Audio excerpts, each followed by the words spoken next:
Halo Sobat Jagis, kalian mungkin kenal BYD sebagai salah satu armada taksi listrik yang beroperasi di Indonesia. Tapi tahukah kalian, mobil passenger mereka sekarang udah keren-keren banget.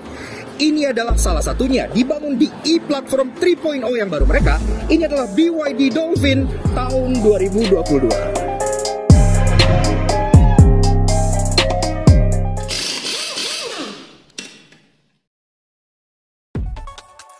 Nah, Tojangis, biar lampu kalian gak kalah sama BYD Dolphin, kami ada kabar baik bagi kalian yang mobil atau motornya masih berlampu halogen alias nyala kuning-kuning kuno gitu nih. Skuter Matic zaman now aja lampunya udah pada putih-putih semua. Gak mau dong mobil dan motor kalian kalah kece sama skuter? Untungnya partner perlampuan LED kami yakni Elevate Automotive LED lagi ada promo diskon akhir tahun 15% off spesial buat para auto junkies dengan menggunakan kode promo ELEVNUTS15 di official store mereka di Tokped maupun Shopee.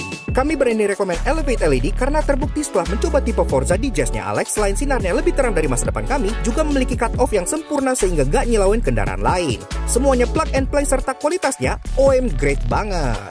Masih gak percaya? Boleh kok kepoin testimoni kepuasan usernya di Tokped maupun Shopee, atau cek aja Instagram resminya Elevate Auto @elevate.auto untuk menghapus semua keraguan kalian. Pokoknya kualitasnya juara banget.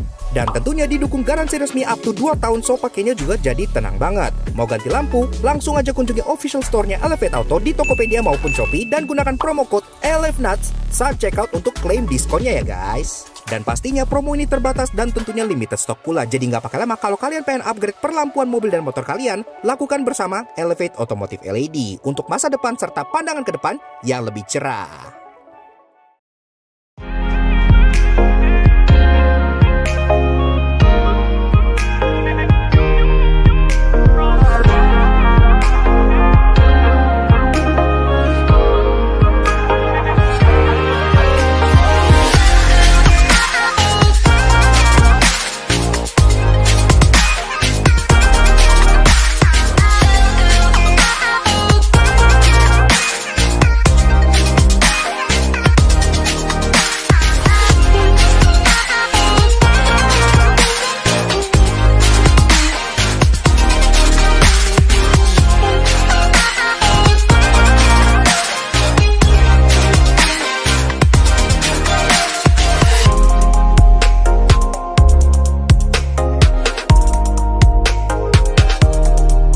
Eksterior tampil futuristis dan aerodinamis. Wajar aja karena desainernya merupakan ex-desainer Alfa Romeo yaitu Wolfgang Egger, sehingga mobilnya tampil fashionable. Nah, untuk jadi BYD Dolphin tahun 2022. Mungkin orang Indonesia baru familiar dengan brand BYD kalau pernah naik taksi listriknya mereka gitu ya. Karena taksi listrik dari BYD sudah beroperasi cukup lama di Indonesia, terutama di bandara pasti udah sering naik deh. Tapi mobil passenger kan belum dipasarkan di Indonesia sama sekali. Padahal di luar sana, di China dan sekarang di Thailand contohnya, mereka sudah memasarkan mobil passengernya dan itu keren-keren banget. Salah satu yang paling menarik adalah mobil yang satu ini. Iya, ini namanya tuh BYD Dolphin alias lumba-lumba ya. Sangat lucu gitu. Dan ini desainernya bukan kaleng-kaleng. Karena semenjak generasi mobil yang baru-barunya BYD, mereka tuh sekarang sudah merekrut desainer yang bernama Egger. Pernah denger nggak? Kalau kalian pernah dengar, itu adalah ex-desainernya Alfa Romeo. Iya, bahkan Alfa Romeo 8C Competizione itu dia yang desain. Pernah head of design di Audi juga, di Lancia juga. Dan sekarang dia yang memberikan desain identity untuk BYD terbaru, termasuk desain logo baru untuk BYD masa kini. Iya, jadi kerjaan dia semua nih. Nah, sekarang kita bahas dulu eksterior dari si BYD Dolphin dari belakang seperti biasanya. Bentuk overallnya, dia memang hatchback ya, tapi hatchbacknya tuh yang one stroke design dari depan supaya lebih aerodinamis dan bentuknya pun mendekati versi konsepnya.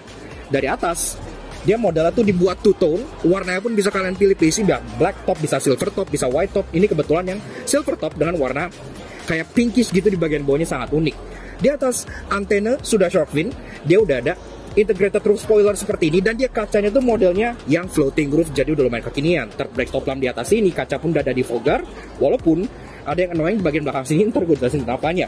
Di bawah, logo BYD sudah yang baru dengan font baru pula, yang ditanam di bagian dalam cluster taillights-nya kayak gini gitu ya. Jadi logonya tuh nggak yang exposed, mirip seperti Ioniq 6. Dan ini pun tulisannya Build Your Dreams yang merupakan kepanjangan dari BYD.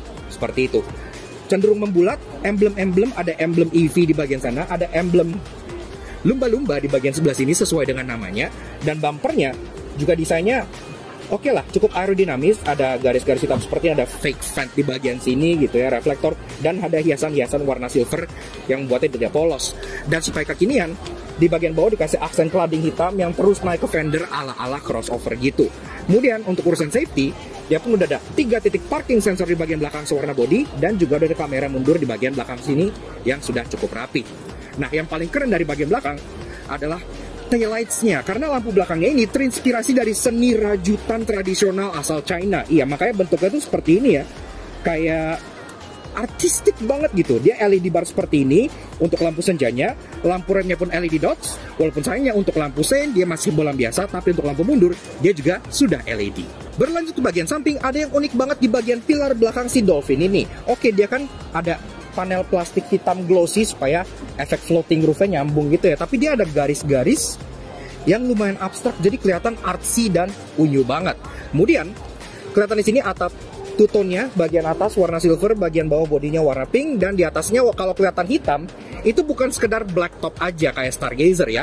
Ini full length panoramic roof dari baris pertama sampai ke baris kedua. Kemudian untuk urusan di bawah, rocker panel tetap ada aksen-aksen cladding hitam yang membuatnya tampil ala crossover dengan highlight berwarna silver di bagian molding bagian sampingnya. Kemudian door handle, dia modelnya cepol. Iya, sekarang kan cepol is coming back gitu ya. Jadi balik-balik ke desain cepol lagi seperti ini gitu. Dan ada akses keyless entry khusus untuk bagian pengemudinya. Nah, di bagian spion, dia modelnya pedestal, tidak dimount di pilar, dia dimount di body, ditarik ke belakang sedikit, memberikan visibilitas yang jelas untuk kaca depan sebelah sininya. Dan spionnya pun sewarna body, udah electric retract, auto retract, electric adjustment, dan dia udah ada kamera juga di bagian sininya, karena kameranya sudah 360 plus dia pun udah ada lampu sen kecil di bagian ujungnya. Dan bicara soal charging port dari si BYD Dolphin ini diletakkan di fender depan di sisi passenger. Iya, karena kan ini setir kiri, passenger di sini. Jadi di sisi sebelah sini tinggal dibuka seperti ini aja. Dan ini pun charging portnya memang gak ada yang model DC gitu ya. Jadi dia 2 port charging yang berbeda. Tinggal kalian pilih aja. Memang ini lebih common ketemu di China. Dan ini sendiri baterainya itu sekitar 45 kWh yang memberikan dia maksimum range sejauh 405 km. Oke, lanjut bahas soal kaki-kaki dari si BYD Dolphin. Nah, secara ukuran sendiri dia memang gak yang besar banget kayak mobil listrik zaman sekarang. Kayak Ioniq 5 kan pakai ring 20, tapi dia udah cukup gede kok untuk bodinya. Dia ring 17 inci, two-tone polish palang 5 dengan aksen-aksen yang sewarna body color kayak gini. Cukup artsy. Dan ini pun plastik ya aksennya. Jadi ini panelnya bisa kalian ganti-ganti warna lain kalau kalian mau. Nah, ini sendiri kayak gue bilang, ring 17 inci dibalut dengan ban Chaoyang. Nih, tipenya radial RP76 dengan ukuran 20550 R17. Pengereman, depan cakram, belakang cakram. Tentu saja ini kan mobil elektrik, pastinya dia udah ada regenerative braking dan bisa one pedal driving pula. Dan secara safety yang standar kayak ABS, EBD, BA, traction control, stability control gitu-gitu udah ada semua as standard gitu ya. Dan sampai kita ke bagian fascia depan dari si BYD Dolphin. Dan yang gue suka, transisi antara versi konsep ke versi produksinya itu lumayan halus gitu ya. Jadi ini masih sangat terlihat futuristik dan terlihat seperti konsepnya. Termasuk secara design language, ini pun kelihatan bahasa desain baru-baru BYD, termasuk logo baru BYD di bagian depan sini yang merupakan hasil karya dari ex-desainernya Alfa Romeo, yaitu Wolfgang Egger. Iya, jadi sekarang kedepannya semua BYD akan punya logo yang seperti ini, kayak Pokemon Unknown gitu ya logonya, terlihat lebih futuristik lagi. Kemudian dari segi grill, karena ini mobil listrik tentunya dia nggak butuh grill yang bolong, dia hanya satu piece of plastik gini aja. Walaupun di grillnya ada yang annoying, ntar gue jelasin kenapa. Tapi yang keren, di bagian grillnya, tepian bawahnya ada yang nyala kayak gini gitu ya. Jadi DRL mobil ini, itu nggak hanya di bagian lampunya, tapi sampai ke bagian tepian bawah grill di sininya. Cukup keren. Nah, ke bawah, satu-satunya lubang yang ada di bagian depan mobil ini hanya di bagian air dam bawah sini aja untuk keperluan pendinginan baterai serta AC. Bumpernya desainnya kohesif dengan yang belakang, jadi ada aksen taring silvernya di sini, ada fakey vent di bagian sampingnya, dan tetap ada cladding hitam yang dari fender menjulur ke bagian splitter bawah ala-ala desain crossover kekinian. Nah, bicara soal lampu, sayangnya memang dia nggag dilengkapi dengan fog lamp ya. Jadi di bagian bawah sini dia polos aja, tapi di bagian atas sini dia udah cukup cukup keren lah. Dia udah kayak yang gue bilang ada DRL LED yang sampai grill, lampu senjanya pun demikian sudah LED bar, lampu low beam dan high beamnya dia sudah proyektor LED. Dan untuk ukuran safety di depan udah dilengkapi dengan kamera depan di bagian bumper sebelah sini, karena kan dia udah kamera 360 juga. Termasuk mobil ini kan udah ada ADAS dan udah ada adaptive cruise juga. Makanya di bagian atas sini juga ada stereo kamera untuk keperluan ADAS dari si BYD Dolphin yang satu ini. Dan secara overall, menurut gua desain dari si BYD Dolphin ini udah sangat futuristik, keren, dan sesuai dengan konsepnya. Dan kalau bisa dibawa ke Indonesia, kayaknya ini bisa deh mencuri perhatian orang-orang Indonesia, asalkan harganya masuk akal. Karena di luar dan di sini itu harganya berkisar sekitar 400 juta rupiah aja.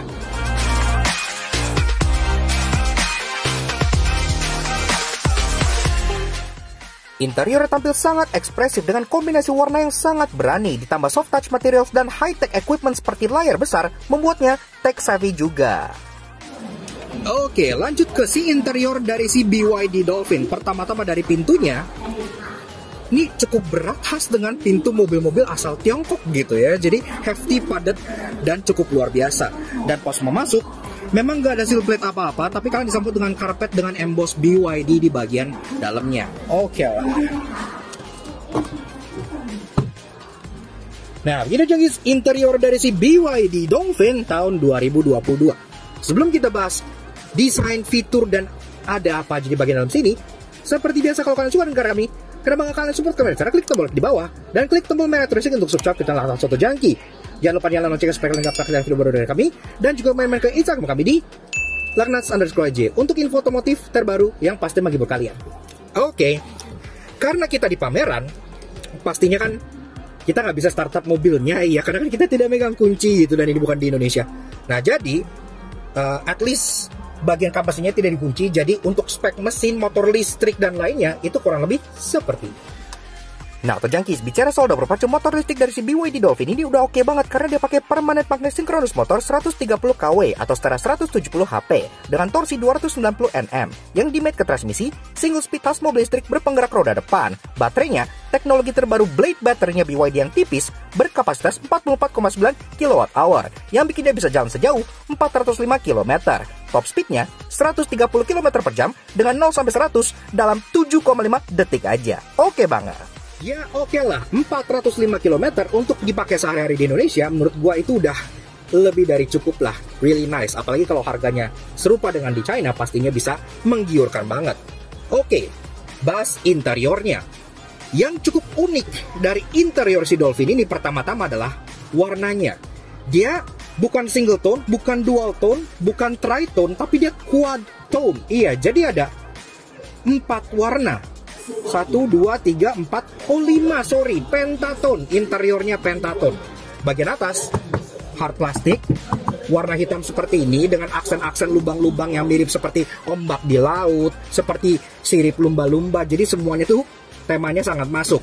Kemudian ke bagian tengah, dia ada aksen warna pink, tapi pearlescent gini ya. Jadi kayak berwarna dicat gitu, metalik, sangat-sangat ekspresif banget. Dengan lubang AC yang kelihatan kayak mobil konsep, bener lumayan keren lah. Ke bawahnya lagi, nah ini baru masuk ke aksen soft touch. Nah soft touchnya ini warna lavender, iya beda loh sampingnya, warna keunguan kayak gitu. Dan untuk bagian dashboard bawahnya, dia warnanya ivory. Jadi kayak warnanya tuh banyak. Kemudian di bagian sisi passenger, udah dapat glove box yang sudah soft opening, jadi udah lumayan oke. Nah ke bagian tengah, infotainmentnya gede banget, tapi nggak bisa kita mainin. Tapi secara function overall ada yang menarik banget di bagian infotainmentnya. Ntar gue bakal bahas di bagian interestingnya. Ke tengah, di sini ada open storage yang tepat kalian bisa taruh-taruh barang.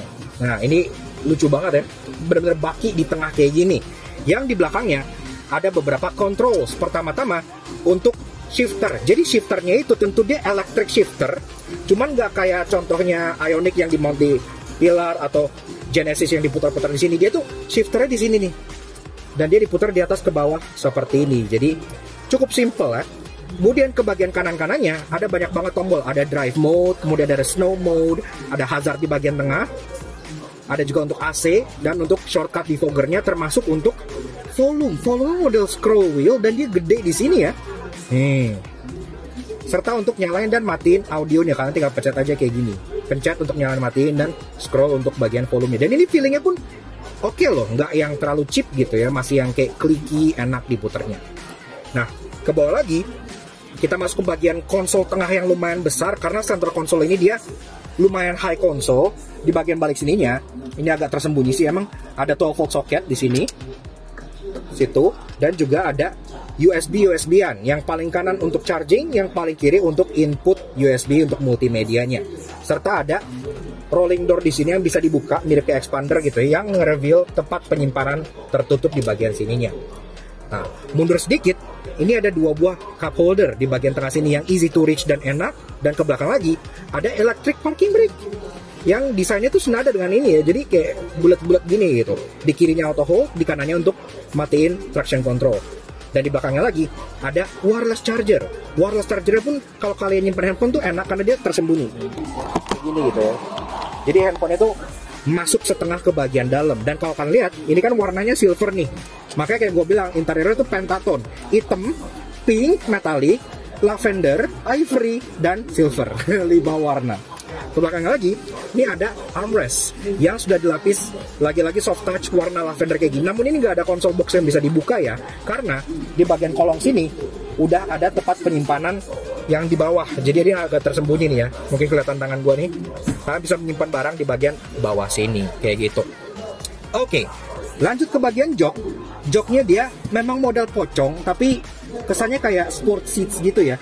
Dan ini pun lagi-lagi joknya desainnya agak rame, iya. Jadi dia ada warna hitam dengan piping warna lavender. Di bagian bawah sini warnanya ivory dengan garis-garis, dengan kombinasi warna lavender lagi di bagian sininya.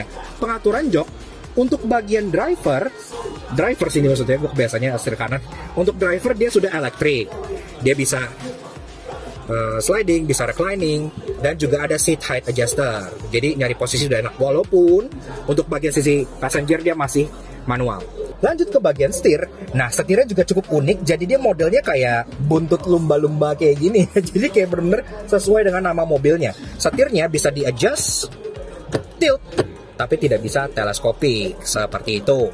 Nah, di sini pun setirnya sudah dilapis kulit, jadi digenggamnya pun cukup enak gitu ya. Dia cukup chunky, nggak terlalu besar juga. Dan ada aksen silver-silver ke bagian bawah sini yang lagi-lagi bentuknya seperti buntut lumba-lumba. Di bagian tengah ada logo BYD yang baru yang terlihat seperti map topografi sonar gitu ya. Dan suara klaksonnya seperti ini. Memang agak imut ya, sesuai dengan nama mobilnya. Termasuk tombol-tombolnya udah lengkap. Di bagian kanan ada audio steering switch mulai untuk volume, sync track, Bluetooth teleponi, voice command, dan untuk mengontrol MID-nya. Serta untuk di bagian kiri ada tombol untuk ADAS-nya, ada untuk contohnya lane departure warning, lane keeping assist, gitu-gitu ya. Termasuk untuk nyalain matiin cruise control yang tentunya sudah adaptif. Kalian bisa atur jaraknya di bagian bawah sini. Jadi udah nice banget lah. Speedometernya dia cukup kecil di bagian depan driver di sini. Jadi langsung ditaruh di bagian kolom steering sini ya. Jadi memang hanya mendisplay informasi yang vital seperti speed, jarak tempuh, odometer. Dan di sini pun ada kayak contohnya door ajar gitu-gitu. Ya cukup sederhana dan mudah dimengerti, dan layarnya pun lumayan high definition walaupun kita nggak bisa explore lebih lanjut. Nah, di sini juga lampu udah otomatis dan dia tentunya sudah auto high beam karena kan sudah ada sistem jadi satu dengan ADAS-nya. Dan di bagian kanan di sini ada engine start stop button yang warnanya silver lagi di sini, tuh ya. Nah, ke bagian atas kaca tengah day night view masih manual kayak gini aja. Dan di bagian atas lagi ada overhead console yang kalian bisa buka dan tutup blind untuk panoramiknya. Walaupun dia panoramiknya itu bukan sunroof, jadi nggak bisa dibuka ya. Jadi dia fixed glass aja kayak Ioniq 5, tapi blindnya dibuka di sini dengan cara disentuh. Jadi udah nggak pakai tombol lagi. Termasuk untuk lampunya, ini pun juga tap-tap dia. Jadi kayak disentuh nyala, disentuh mati gitu. Modelnya tap-tap aja seperti itu. Kanan kirinya ada dua buah sun visor yang dua-duanya sudah ada kacanya dan udah ada lampunya yang sudah LED juga, dan udah ada cup holder. Nah, untuk bagian passenger dia dapatnya grab handle kayak gini ya, model retract. Tapi untuk bagian pengemudi dia dapatnya sunglass holder. Nah, jadi buat naruh kacamata kayak di mobil-mobil jadul. Lucu banget sih, buat ke pantai lihat lumba-lumba, mobil ini sangat pas banget. Oke, lanjut ke baris kedua dari si BYD Dolphin. Pertama-tama dari pintunya, nggak seberat yang depan, ya cukup enteng, tapi dia terbukanya hampir 90 derajat, jadi akses ke belakangnya pun cukup mudah. Termasuk dia atapnya pun walaupun agak sloping tapi nggak terlalu parah ya, jadi kalian masuknya pun lagi-lagi cukup mudah, ingress dan egress. Oke. Nah, ini juga interior dari si BYD Dolphin tahun 2022 untuk baris keduanya. Untuk ruangan, ini jok udah gue set ke posisi mengemudi gue, walaupun isinya orang lain gitu ya. Gue tingginya 170 cm. Di sini gue masih ada ruangan kaki lebih dari 5 jari, hampir 7 jari gitu ya. Jadi masih tergolong cukup lega, bahkan sangat lega untuk sebuah subcompact hatchback. Termasuk headroom, walaupun dia ada panoramic glass roof di bagian atas, tapi headroomnya masih cukup oke kok, masih ada sekitar 5 jarian gitu ya. Jadi masih enak buat duduk di baris kedua sebelah sini. Termasuk kaki pun bisa dimolosin ke kolong jok depan, jadi enak duduknya bisa agak selonjoran. Dan walaupun mobil ini kan elektrik gitu ya, tapi gue rasa lantainya nggak setinggi mobil-mobil elektrik pada umumnya, jadi duduknya tuh nggak yang terlalu dingklik banget gitu, masih enak. Topaan pahanya itu penuh sampai bagian sebelah sini, jadi cukup nyaman. Nah, di bagian tengah, kalian sambut lagi-lagi dengan karpet dengan emboss BYD di tengah sini gitu ya. Joknya sama kayak yang depan, dia sangat-sangat feminin untuk varian warna yang ini gitu, karena kan interior bisa pilih warna juga. Ini warnanya kombinasi antara putih dengan lavender, iya, di bagian belakang full kulit dengan jahitan-jahitan juga.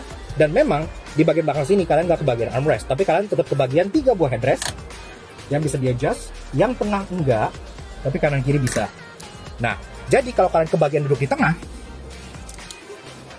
oke lah, kalian tetap ada tempat buat nyandarin kepala, walaupun nggak bisa di adjust, tapi menurut gue ini cukup masih enak buat dipakai nyandar gitu. Termasuk di bagian tengah sini dia nggak ada hum sama sekali, karena kan dia full flat battery aja, kakinya bisa menapak sama seperti di bagian kanan maupun kirinya gitu ya. Dan bicara soal penyimpanan, di belakang sini pertama-tama kalian dapat seat back pocket 3 buah di masing-masing joknya, jadi ada 1, 2, dan 3. Mungkin yang atas ini buat handphone gitu ya, masing-masing dapat cup holder atau open storage di bagian tengah, dan kemudian di bagian door trim sama juga door trimnya. Jadi bagian atas dia warnanya hitam, tapi ke bagian bawah-bawah dia kombinasi antara warna ivory dengan warna lavender yang terlihat sangat-sangat lively banget. Dengan door handle yang terinspirasi dari sirip lumba-lumba, ya cukup lucu. Dan di bagian bawahnya ada door pocket penyimpanan lagi buat kalian nyimpen beberapa hal yang cukup besar gitu ya. Jadi udah oke. Nah, teknologi di sini juga ada charging, walaupun dia cuma satu ya, USB charger di bagian tengah sini. Udah seperti itu aja. Ke atas kalian dapat grab handle masing-masing kanan dan kiri, dan kurang lebih sih begitu aja. Cukup sederhana, tapi yang bikin mobil ini kelihatan lebih lega dibanding aslinya adalah panoramic glass roof-nya ini gitu ya. Jadi dia all the way sampai ke baris kedua, sehingga bikin mobil yang udah terasa lega jadi makin terasa lebih lega lagi. Lanjut bagian bagasi. Oke, lanjut bahas soal bagasi dari si BYD Dolphin. Untuk bukanya ada tombol di bagian sisi pengemudi, ataupun kalian bisa pencet electric button di colokan bumper bawah sebelah sininya. Nah, seperti ini. Nah, secara bagasi, karena dia walaupun masuknya kelas subcompact hatchback, tapi dia bodinya cukup besar, bagasinya pun bisa dibilang cukup luas untuk ukuran sebuah hatchback. Iya, jadi kalau kalian pengen taruh satu koper large di sini dengan membuka tonneau cover ini, bisa. Koper medium 2 dimasukin sini, bisa. Belanjaan harian masukin sini pun tanpa masalah sama sekali. Termasuk di bagian bawah sini, tentunya false floor, kalian masih bisa angkat di sini. Untuk nge-reveal bawahnya nggak ada apa-apa, langsung plat besi aja ya, karena kan motor listriknya di depan. Ini kan mobil front wheel drive, tapi di bagian sini ada tutup lagi untuk keperluan toolkit. Seperti ini aja, simple ya, dan cukup rapi. Oke. Nah, kemudian di bagian belakang sini pun dia nggak ada amenities apa-apa ya, jadi cuma ada 1 buah lampu di bagian sini untuk menerangi pas malam hari. Dan kalau kalian butuh ruangan lebih besar, tentunya jok baris kedua masih bisa dilipat. Namun sayangnya memang dia nggak bisa dilipat 60-40 atau 50-50 ya, karena dia jok belakangnya full bench. Jadi kanan kiri tinggal kalian tarik tuasnya, terus kalian dorong aja. Seperti itu. Dan sayangnya dia nggak rata lantai, jadi dia ada candi yang lumayan tinggi di bagian sebelah sini, sehingga kalian nggak bisa slide item langsung ke bagian depannya. Tapi kalau udah ngelewatin candi itu sih, itu udah gede ya. Sampai baris kedua pun kalian mau masukin koper large 3, itu pun udah masuk. Dan sayangnya lagi, di belakang sini load lip-nya tuh lumayan tinggi loh. Iya, load lip-nya tuh kurang lebih segini gitu ya, jadi lumayan tinggi. Walaupun ada satu aksen unik di sini. Di bagian sininya ada ridges yang kelihatan kayak gigi hiu atau kayak lumba-lumba gitu. Pokoknya patternnya tuh lucu, kayak nggak biasa pattern yang ada di sini yang garis-garis atau gimana gitu ya. Jadi oke lah, penuh dengan desain-desain yang sangat unik sekali.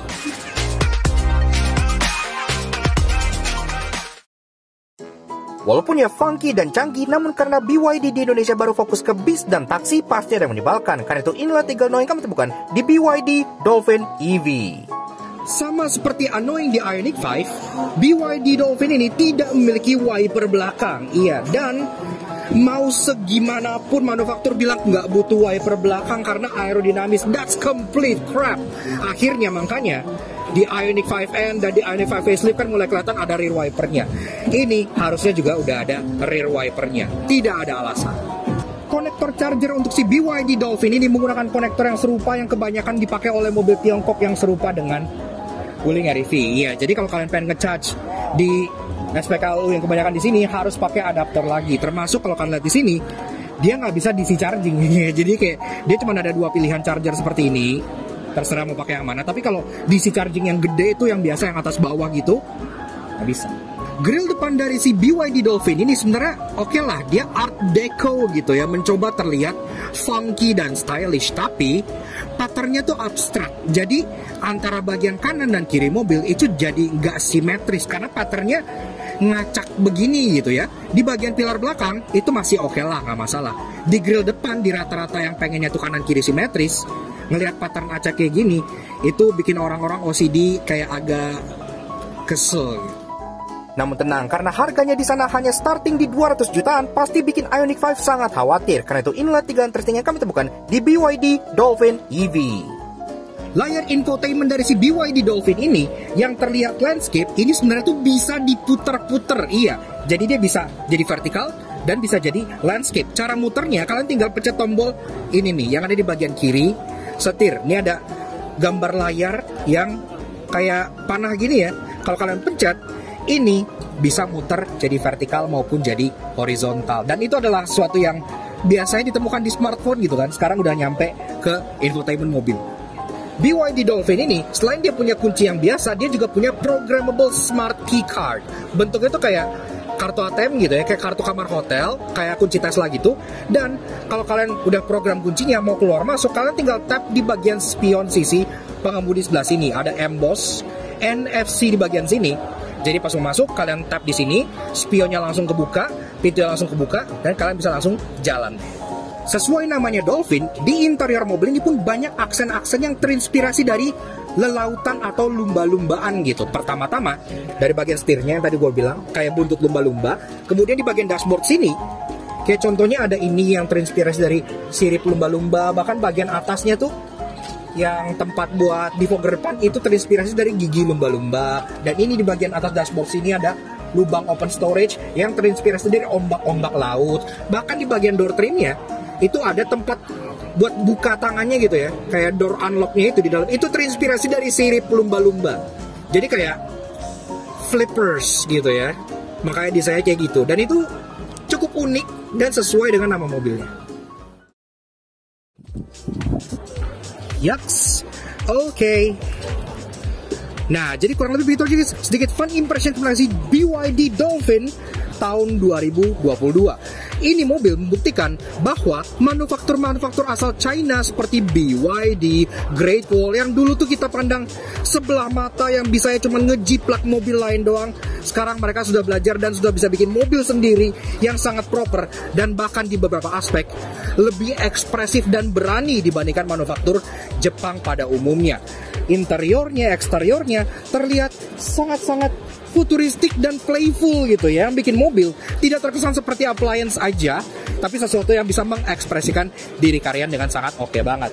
Termasuk sebagai sebuah mobil listrik, ini kan dibangun di atas platform baru mereka, yaitu e-Platform 3.0, yang katanya selain memberikan rasa berkendara yang lebih nyaman, juga memberikan range yang lebih jauh. Jarak tempuhnya 405 km yang untuk dipakai harian itu sebenarnya udah oke banget, lebih dari cukup lah pokoknya.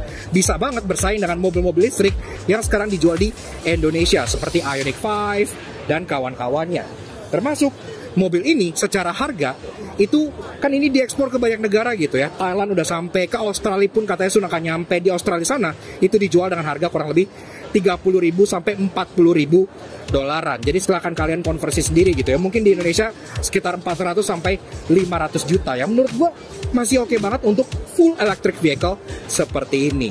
Apakah kalian tertarik untuk BYD memasarkan mobil listrik seperti di Indonesia? Karena sekarang BYD kan sebenarnya udah masuk ke Indonesia, namun mereka hanya fokus di mobil-mobil taksi listrik dan mobil-mobil transport umum seperti bis dan gitu-gitu gitu ya. Padahal mobil-mobil passenger car mereka udah keren-keren banget di luar sana dan sudah sampai Thailand. Seperti itu. So thank you banget pada Auto Junkies yang udah nonton series Thailand International Motor Expo kita. Kalau kalian suka dengan karya kami, kenapa nggak kalian support kami cara klik tombol like di bawah dan subscribe ke channel Auto Junkie. Jangan lupa juga kalau misalnya kalian tertarik dengan mobil ini, komen juga di bawah apakah BYD harus memasarkan mobil seperti ini di Indonesia juga. Sekian aja untuk si BYD Dolphin yang menurut kita sangat ekspresif dan stylish ini. We'll see you guys again in the next video. Ride safe and Godspeed.